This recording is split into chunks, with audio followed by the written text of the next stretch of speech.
but somehow you have an issue with this movie because it is called A Country Called Ghana, even though you do not even know the plot yet. If you see anybody in, bringing Nigerians on board for a movie or even for anything entertainment on the continent, you shouldn't even be asking what are they here for. That's a stupid question. You should know, of course, they are here to help whoever this person is push whatever they are working on. He has approached Nigerians. Imagine people of Ramsey Noah's caliber. He has approached them, and these people have come on board to assist him, to help him push this movie, so that possibly Netflix will be able to pick up this movie.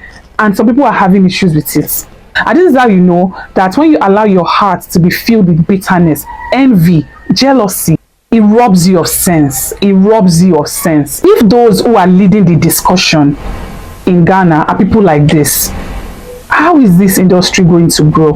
Hey my lovelies, welcome back to my channel. Congrats. I've seen your moves. Since you've invited some Nigerians in, what are they here for? A country called Ghana with the feature of Nigerians. Charlie, we are telling a Ghanaian story. What is a Nigerian man doing a Ghanaian story? Why do you have Nigerians? The next thing you see, they'll be mocking us in the movie. This is a movie he's targeting going to Netflix yes. To write a Ghanaian story. This is the problem we have. You want to write a Ghanaian story. You do think if they are doing a movie entitled A Country Called Nigeria, they'll bring a Ghanaian? Technically, do you know what is called a Ghanaian story? You're asking a Ghanaian what a Ghanaian story is. A person born in Ghana. There's a movie person here. Let him educate you. Come on. I don't need education. I was born in Ghana. I know everywhere in Ghana. I know east, west, north, and south. I've been there. Hi guys, welcome back to my channel. And if you are new, I hope you stay and you join the family. Welcome guys. So guys, once again we find ourselves here. It is very sad and unfortunate. It is very sad. I feel like at this point people need to stop giving this man an avenue to just air nonsensical opinions, because even though they call him Mr. Logic, there is nothing logical about his way of reasoning. So he has come on and said a lot of things about this movie. This Ghanaian guy, his name is Quadro Mensah or something like that, but it's popularly known as Lil Wayne, right? So this guy is making a movie called A Country Called Ghana. That's the title of the movie. And then this man who calls himself Mr. Logic comes on this their FM, where they, as usual, talk about, continue to debate things Nigeria, and he goes on and he says this. I don't know where to start, but even the man that was the main host, even the first question he asked that Lil Wayne guy on the phone call, asking him, you invited some Nigerians, what are they doing here? Would you have asked what are they doing here if they were Americans? Because automatically you believe, oh, they are here to help us push, they are giving us an exposure. But when it's Nigerians, you're asking what are they doing here, even though they represent the same thing for your industry. Because at this point, let's be honest ourselves, there is no industry for movies in Ghana. You cannot even say an industry actually exists. People are here trying to work to resurrect it, and this is the issue that is coming up.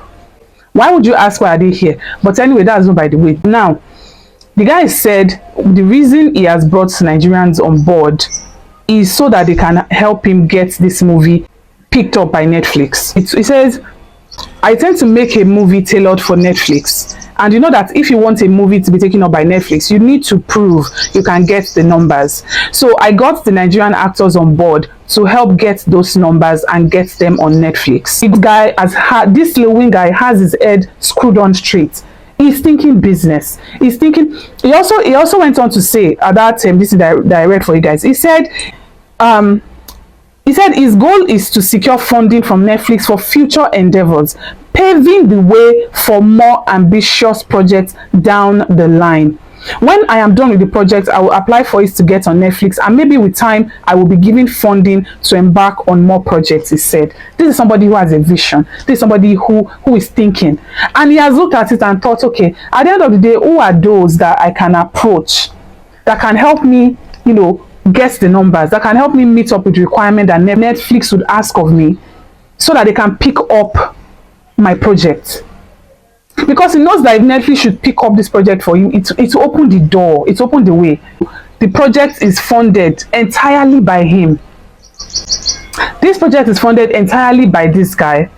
You are sitting down in one studio, opening you call a mouse, and talking about the kind of people you should put on the. At least drop 50% of the budget for this man before you come and sit down and start spewing garbage, trash, on the public space. from what is illogical man is saying, you can tell he does not even know how this thing works. Because this man, first of all, will finish the movie, then submit it to Netflix and see if Netflix will agree to pick it up. So it has not even got to Netflix yet. But you see him saying this movie is aimed to go to Netflix, and that's why I should have put Ghanaians, you should have made it strictly Ghanaians. Meanwhile, this guy has invited Nigerians on board so that they can help him get the movie to Netflix. These are the issues. You said if the movie was a movie called Nigeria, would there have been Ghanaians in it? Imagine. Ghanaians at the time when majority of them were even here in Nigeria, they've played Nigerian kings, they've played queens, they've played a lot of iconic roles in this country. Nobody had an issue with them playing those roles. And in fact, let's even put that one aside. The funniest part is that this movie that this guy is playing is not even an historical piece. It is not an historical piece that you say, oh, it is a story about a Ghanaian character. Let's say it's a story about Kwame Nkrumah, for example, and so it should be played by a Ghanaian. Even in that case, we've had a lot of cases where it was not even played by. For example, look at what is it called? Long Walk to Freedom.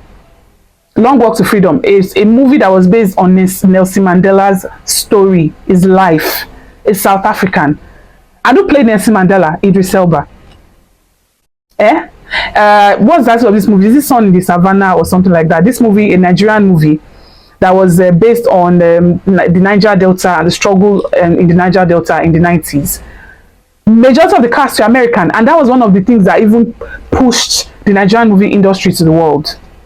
What about Hotel Rwanda? How many of the casts were Rwandan?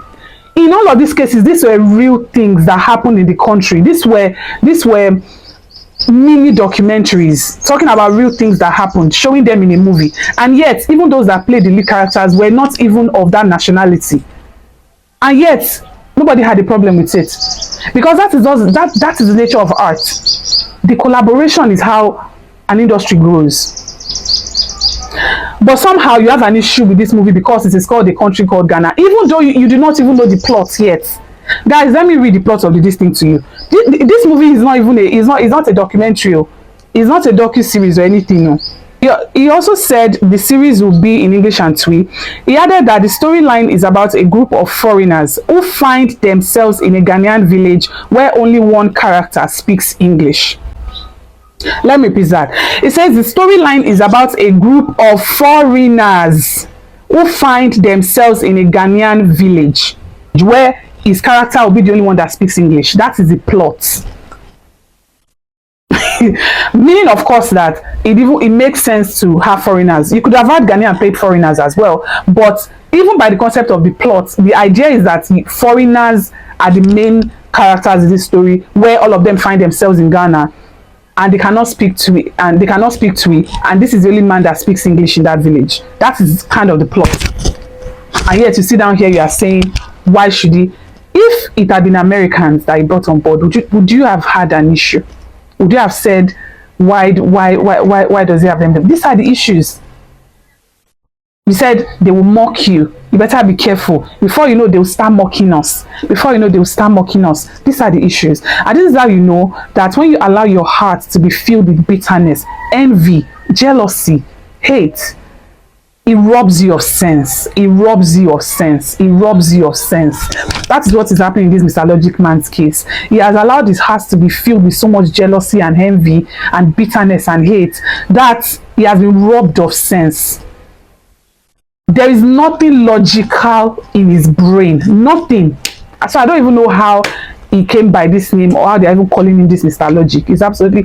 The funniest part is that this Tilwin guy, I heard that he had even puts this thing forward to some, at least notable names in the Ghanaian industry, that because he's from they call it Kuma Wood, which is like maybe a smaller section or something, that they didn't take him seriously, he's a local and all of that. And now he has approached Nigerians. Imagine people of Ramsey Noah's caliber. He has approached them, and these people have come on board to assist him, to help him push this movie, so that possibly Netflix will be able to pick up this movie. And some people are having issues with it. Look at one of the guys in the studio. That one even has more sense. That one asked him, what is the Ghanaian story then? You tell me. You say this movie is telling a Ghanaian story, and that's okay. What is the Ghanaian story? And you're like, you're asking me a Ghanaian story. Have I not been to the whole of Ghana? And this is how you know. Just imagine how foolish that comment is. Just imagine how let's even assume that this movie was actually a Ghanaian documentary. It was actually a Ghanaian. Is it even possible to do a Ghanaian documentary without even mentioning Nigeria pre and post independence? Our colonial history, is kind of intertwined. The same way with Nigeria. There is no way you do it. Even if you are going to mention it in one paragraph, it will come up. You have Nigerians living in Ghana, you have Ghanaians living here, you have actors here who have been working here. The Nigerian industry literally embraced actors from Ghana. They literally overwhelmed our industry at one point. They saturated from Vavika to Jackie Appiah to Yvonne Nelson to all of these people to, what's this guy's name? All of them were here. They were here. The funniest part is that Nigerians did not even have any problem with it. As long as they were being entertained, nobody cared. And this is why, if those who are leading the discussion in Ghana are people like this, how is this industry going to grow? How is the industry going to grow? When you have people like this taking the lead in conversations, it is unfortunate. The majority of actors in Hollywood, the majority of those who are in Hollywood, who have made a name for themselves, come from everywhere. From Africa, of course, Canada, the United Kingdom, Australia. They come from everywhere. That is what has even made Hollywood. They come from all over the world. Nigeria represents that for Africa. So if you see anybody bringing Nigerians on board for a movie or even for anything entertainment on the continent, you shouldn't even be asking what are they here for. That's a stupid question. You should know, of course, they are here to help whoever this person is push whatever they are working on. Give it the push he needs. People like this Mr. Illogical are people that would, if this movie finally gets on Netflix with the help of Nigerians and Nigerians has brought on board, if this movie finally gets on Netflix and gets the exposure, they are the ones that will still come now and I will start talking about how Ghana did it by themselves. After all, they did this on their own. They will forget all of these things that we are saying.